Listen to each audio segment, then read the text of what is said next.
Monsieur le ministre. La parole est à Monsieur Pierre Dharréville.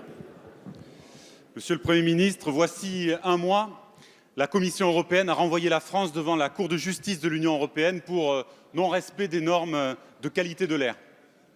Au nom de l'urgence sanitaire, après des années d'avertissement, elle a décidé de taper du poing sur la table. Nous avons le droit de savoir, le droit à des enquêtes publiques poussées sur l'impact environnemental et sanitaire, comme sur les sources de ces pollutions atmosphériques. Dans le golfe de Fos, l'une des plus grandes zones industrielles d'Europe, des études diverses, parfois discutées, ont toutes pointé la prégnance des émissions de l'industrie et du transport routier. Dans nos grands sites industriels, la conjonction d'expositions multiples appelle des actions vigoureuses et ciblées. L'État doit jouer pleinement son rôle. Il faut franchir une nouvelle étape et je propose que des comités de suivi citoyens composés d'élus locaux, de représentants syndicaux et associatifs puissent accompagner ces démarches.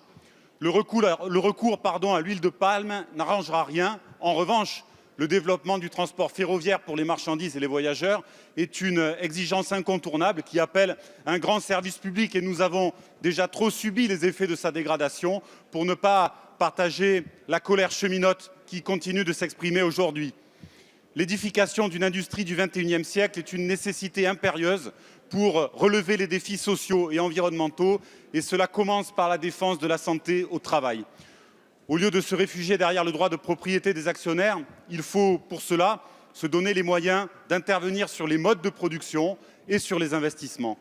Il est indispensable donc de lancer un grand plan national contre la pollution de l'air.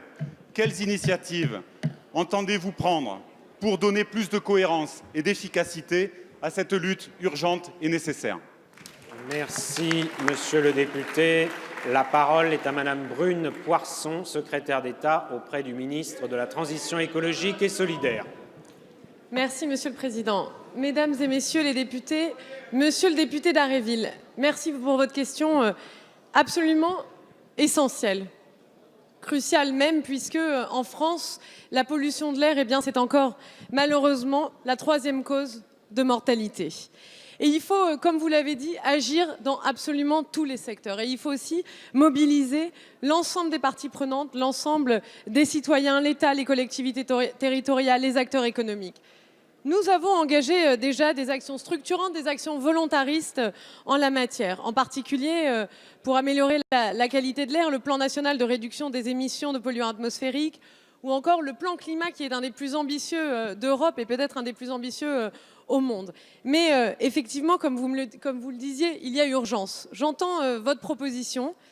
Très intéressante et je vous propose de nous revoir avec aussi d'autres députés ici, qu'ils soient de la majorité ou d'ailleurs, parce que cette question de la pollution de l'air est une véritable urgence et voyons-nous, parlons-en, trouvons des solutions concrètes. En attendant, sachez que dans certains endroits, et je sais dans une région qui est proche de la vôtre, eh bien, nous avons travaillé et nous sommes en train de développer des actions spécifiquement sur ce territoire-là, avec par exemple en lien très étroit avec le préfet.